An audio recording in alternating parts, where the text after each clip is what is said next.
Hello and welcome to The View from 22. My name is Freddy Gray and I am the Deputy Editor of The Spectator. And today we're going to be talking about this morning's news. The TfL, that's Transport for London, and the Mayor Sadiq Khan have given names to the Overground lines, the London Overground lines. And they are as follows: the Liberty line, the Lioness line, the Mid-May line, the Suffragette line, the Weaver line, and the Windrush line. And these names have prompted quite a backlash on social media about the fact that these names appear to have been chosen for reasons of identity politics more than anything else. I'm delighted to be joined by Tom Harwood from GB News. Tom, what was your initial reaction when you heard this news? I was in a state of apoplexy when I saw that the few lines that you've just reeled off there have cost the taxpayer in London £6.3 million for a rebranding of these lines. Now, I don't have any sort of big opposition to the fact that these lines are getting names. In fact, giving an identity to the Overground might be a fairly good idea. Yeah, and a different colour. That was the and different colours. Apparently, it's to aid navigation and all the rest of it. But Sadiq Khan's really missed a trick here. This shouldn't have cost the taxpayer a single penny. In fact, it could have raised revenue for a cash-strapped TfL. Why didn't he sponsor the lines? Why not get off at this stop for a certain business that might want to have their name on the tube map? He could have raised millions of pounds rather than spending millions of pounds. Are you being facetious there? You do think corporately sponsored tube lines or train lines would be a good idea?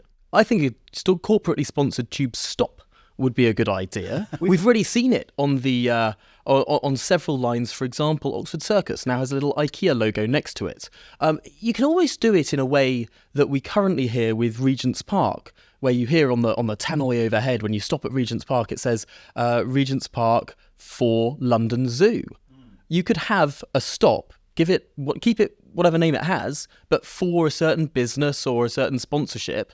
This could raise loads of money for TfL, and yet, instead of raising money with this exercise, Sadiq Khan has chosen to spend millions of pounds that TfL does not have. He's cancelled upgrades for stations, indeed cancelled many different new projects, cancelled infrastructure to go alongside those projects, bridges and the like, but also has just been ignoring almost every opportunity to raise revenue other than through tickets. It's a very weird way to run this service, but more than that, he's also done it in an incredibly annoying way, and perhaps we can get onto that in a bit. Well, that's what I thought, and what a lot of people thought, is it's almost deliberately annoying. It's almost designed to wind up people who don't like identity politics by thrusting names that are clearly driven and motivated by an identity political agenda to thrust it down their throats.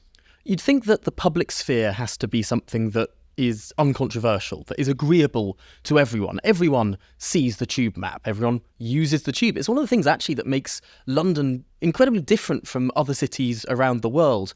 Whether you're rich or poor, you'll get on the tube. That's not true of public transport in every city around the world. That's something that is true of London to a great degree, which is a remarkable success story. So having something that might be alienating for certain sections of society is very odd.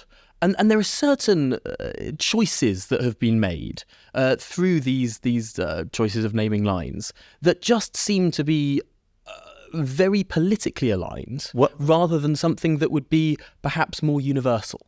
Well, one I noticed on Twitter or X you were exercised about was that they named it after the suffragettes and not the suffragists. Yes, what an easy change that would have been. They could, even if they had any sort of inclination towards universalism, make that change now without actually changing all that much or spending that much money. Calling it the suffragettes line, you're naming a line after a small group. It wasn't the largest suffrage organisation at the turn of the last century. It was just the most violent suffrage organisation. It was actually an organisation that bombed train lines. You're naming a train line after an organisation that bombed train lines. It's ridiculous, and I've seen on social media lots of people are saying, you don't want to call this the suffragette line? Are you against universal suffrage? Do you not want women to have the vote? What a ridiculous sort of criticism that is. The suffragettes weren't the main reason the vote got extended as it rightly should have been. The main reason was through the greater engagement of women in civic society, mainly due to the First World War. 1918 is when women first got the vote in the United Kingdom. Coincidentally, that's when the First World War finished, when many women started to have a lot more property and a lot more say in society, mainly because millions of men died. But the political change, it is very, very easy to argue, and I think quite hard to argue that this isn't the case. The political change came through people like Millicent Fawcett, who was a suffragist, not a suffragette, someone who deplored violence.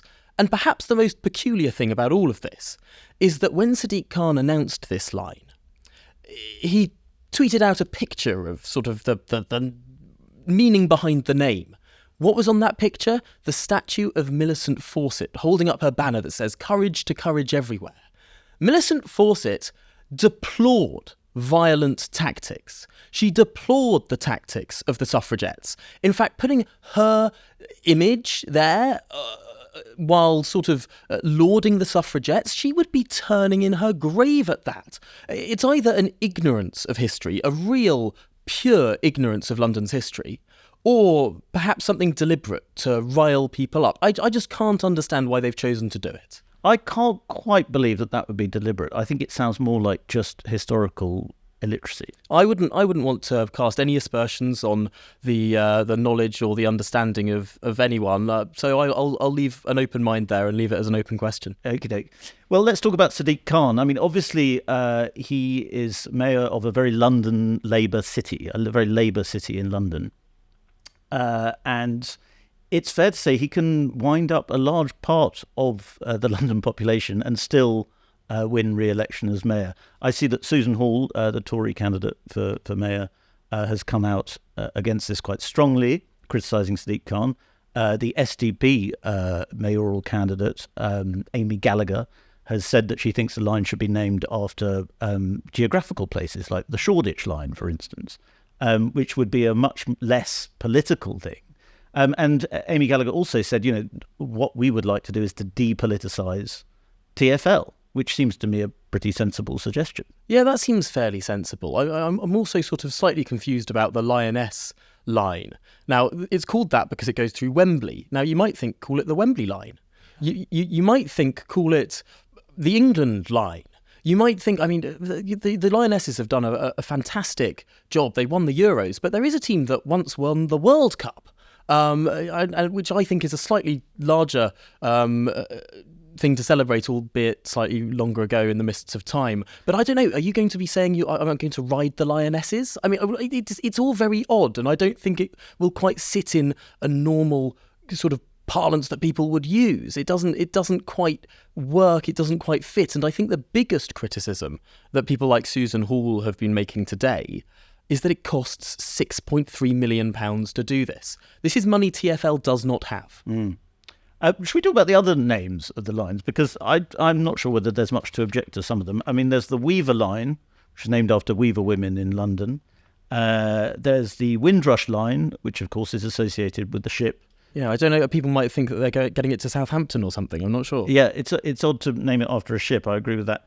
And the Mid-May line, which is named after the Mission Hospital in Shoreditch, which treated patients with HIV illnesses. Yeah, I mean, I hadn't heard of the Mid-May history. I think it's interesting history. I think it's something that probably should be marked. I want to know why they didn't do a sort of wide consultation on any of these names. There was money spent on consulting specific groups, but not all of London. And I think that perhaps consulting all of London would have been a useful step, because you'd sort of get some feedback in what people would be wanting to call things or feel comfortable calling things, words that don't get stuck in the back of the mouth, words that roll off very easily. And sometimes when there isn't sort of public feedback, you end up getting names that aren't used. I mean, we only need to look to Twitter, which you referenced earlier. I still call it Twitter.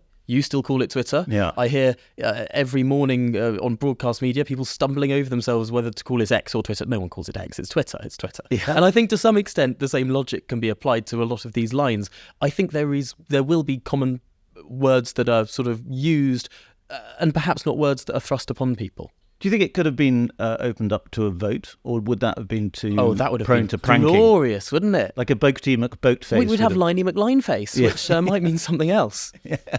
I think we'll end it there. Thank you very much, Tom.